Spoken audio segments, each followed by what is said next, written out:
لیکن کیا پارلیمان باعث عزت نہیں ہے؟ آج پی ٹی آئی پاکستان کے عوام کے دلوں میں بستی ہے، آپ اس کو ختم نہیں کر سکیں گے۔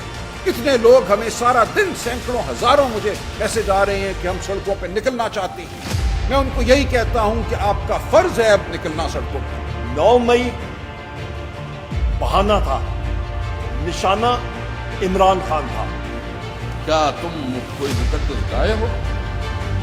ملک کی تباہی، معاشی طور پر ملک بیٹھ رہا ہے، اس لیے ہم نے تو ایک فیصلہ کیا ہے۔ آج سیکرٹری جنرل صاحب نے بتایا کہ جمعہ کو احتجاج ہوگا۔ یہ نہیں چلے گا نظام اس طرح سے۔ جو کچھ ہوا ہے 8 فروری کے بعد عدلیہ کے حوالے سے، جس طرح عدلیہ کو مغلوب کرنے کی کوشش کی گئی، یہ کہا گیا کہ ہم حاضر سروس ججوں کی بجائے ریٹائرڈ ججوں کے ذریعے الیکشن کے جو معاملات ہیں، جو الیکشن اپیلیں ہیں، ان کا فیصلہ کرائیں گے، اور حاضر سروس جج جو ہیں ان کو بالکل سائٹ پہ کر دیں گے۔ ریٹائرڈ جج ایسے آئیں گے جن کو آپ کانٹریکٹ دیں گے، معاہدے دیں گے، تاکہ وہ سر نیچا کر کے تنخواہ لیں، اور تنخواہ لیتے لیتے 5 سال گزار دیں جو اسمبلی کی مدت ہے۔ یہ ہم نہیں ہونے دیں گے۔ اس کے خلاف ہم عدالت میں تو ہیں ہی، لیکن ہم سڑکوں پہ بھی آئیں گے، ہم میدانوں میں آئیں گے، ہم ہر گلی میں جائیں گے، ہر ہم قریے میں جائیں گے۔ یہ جھوٹ جو ہے ہم اس کو سامنے لا کر رہیں گے۔ یہ جھوٹ پاکستان کی عوام سے ہوا ہے۔ جو امانت ہمیں پاکستان کی عوام نے سونپی تھی، اس امانت میں خیانت آپ نے کی ہے، ہم نے نہیں کی۔ ہم اس امانت کے وفادار ہیں۔ اب آپ یہ چاہتے ہیں کہ پارلیمان کو نگوں کریں، سرنگوں کریں۔ جو کل واقعہ ہوا وہ انتہائی شرمناک واقعہ ہے، اور شرمناک اس کے لیے مناسب لفظ بھی نہیں ہے۔ بظاہر یہ نظر آتا ہے کہ اسپیکر کی مرضی سے یا اسپیکر کے ادھر دیکھنے کے سبب پارلیمان پہ حملہ ہوا، پارلیمان کے تقدس کو پامال کیا گیا۔ ہم بالکل یہ کہتے ہیں کہ آرمی کی جو تنصیبات ہیں وہ باعث عزت ہیں، ان پر حملہ نہیں ہونا چاہیے، لیکن کیا پارلیمان باعث عزت نہیں ہے؟ آپ نے جو 9 مئی کا ایک بیانیہ بنایا، ہم کہتے ہیں خود ساختہ بیانیہ بنایا، چرائے گئے CCTV فوٹیج کی بنیاد پہ بیانیہ بنایا۔ ہم آج دن تک کہہ رہے ہیں ہمیں دکھاؤ 9 مئی کو کیا ہوا، ہمیں بتاؤ کس نے آگ لگائی، کون کیمیکل لے کر آیا۔ ہمارے لوگ تو نہتے تھے، ان کے پاس تو کوئی ایک چھڑی بھی نہیں تھی۔ ہم نے بہت جلسے کیے ہیں، بہت ریلیاں نکالی ہیں، عمران خان پر قاتلانہ حملہ ہوا، ایک گملہ نہیں ٹوٹا۔ اس دن کیا واقعہ ہوا وہ CCTV فوٹیج ہمیں کہا جاتا ہے ناپید ہے، صرف چھوٹے چھوٹے ٹوٹکے ہیں جو ہم آپ کو دکھائیں گے، پوری بات جو ہے وہ ہم سامنے نہیں لائیں گے۔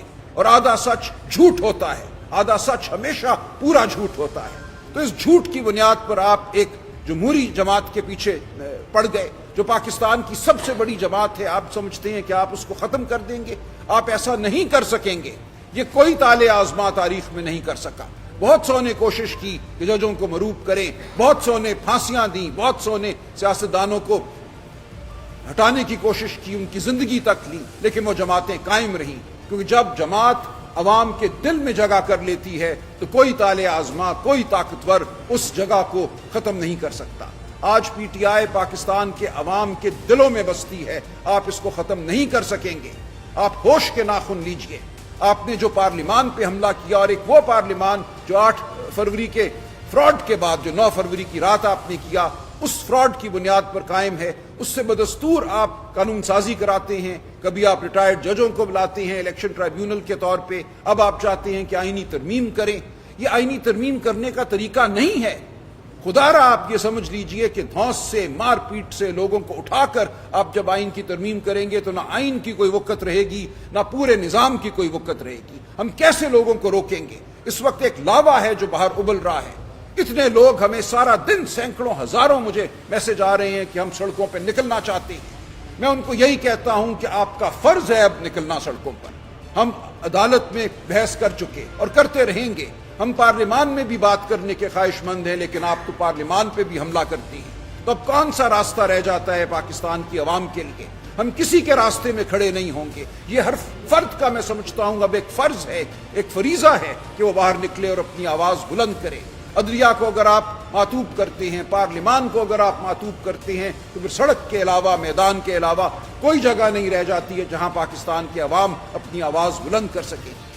خواتین و حضرات، سب سے پہلے تو میں اپنے برادرم جناب بیرسٹر سلمان اکرم راجہ صاحب کو مبارکباد پیش کرتا ہوں۔ انہوں نے بحیثیت سیکرٹری جنرل پاکستان تحریک انصاف کا چارج سنبھالا، اور یہاں پہ یہ بھی میں کہتا چلوں کہ میں وزیر اعظم عمران خان صاحب کا تہ دل سے شکر گزار ہوں کہ 22 جون کو میں نے استعفیٰ دیا، پھر انہوں نے نہیں مانا، پھر میں نے شبلی فراز صاحب کے ذریعے خود بھی ان سے ریکویسٹ کی اور بالآخر الحمدللہ انہوں نے میرا استعفیٰ مانا، اور میں نے سوموار کے دن ریزائن اپنا پبلک کرنا تھا جلسے کے بعد، پر آپ کے پریس کے ساتھیوں نے ماشاءاللہ تیز ہے میڈیا کے ساتھی، ان کو پتہ لگ گیا، انہوں نے خبر بریک کر دی، تو مجھے پھر ایک مجبوراً اپنا جو استعفیٰ ہے وہ جلسے سے ایک دن پہلے 7 سپتمبر کو پبلک کرنا پڑا۔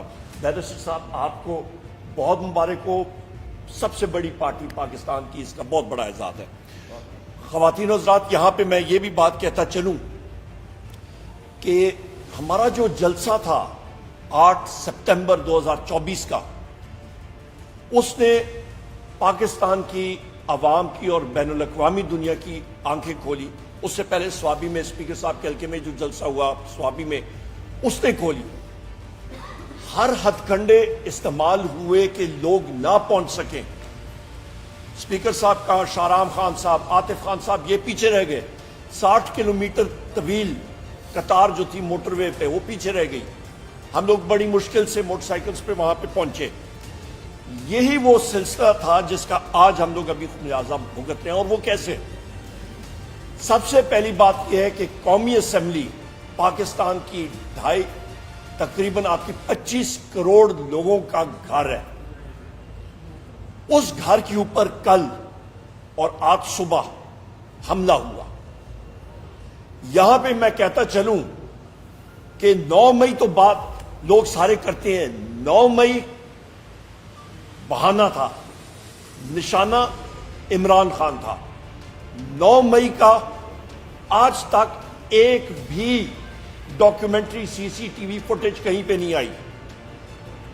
9 مئی ایک فالس فلیگ ڈے تھا، اس کے اوپر تو آپ نے ایک پوری پولیٹیکل پارٹی کو دیوار کے ساتھ لگایا، لیڈرشپ کو ویلیفائی کیا، آپ نے تہمتیں لگائیں، لوگوں کو جیلوں میں ڈالا۔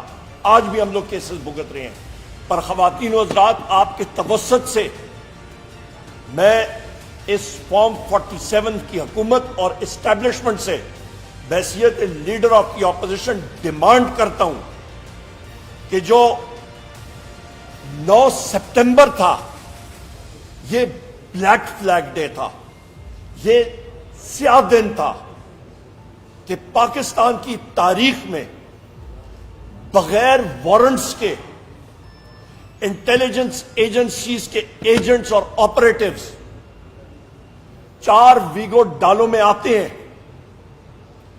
اور انہوں نے نقاب پوش حلیہ تھا ان کا، اور ہمارے ممبران جن میں آپ کے زین قریشی صاحب، نسیم شاہ صاحب، شیخ وقاص اکرم صاحب اور عامر ڈوگر صاحب، ان کو وہاں سے انہوں نے اریسٹ کیا اور لے گئے۔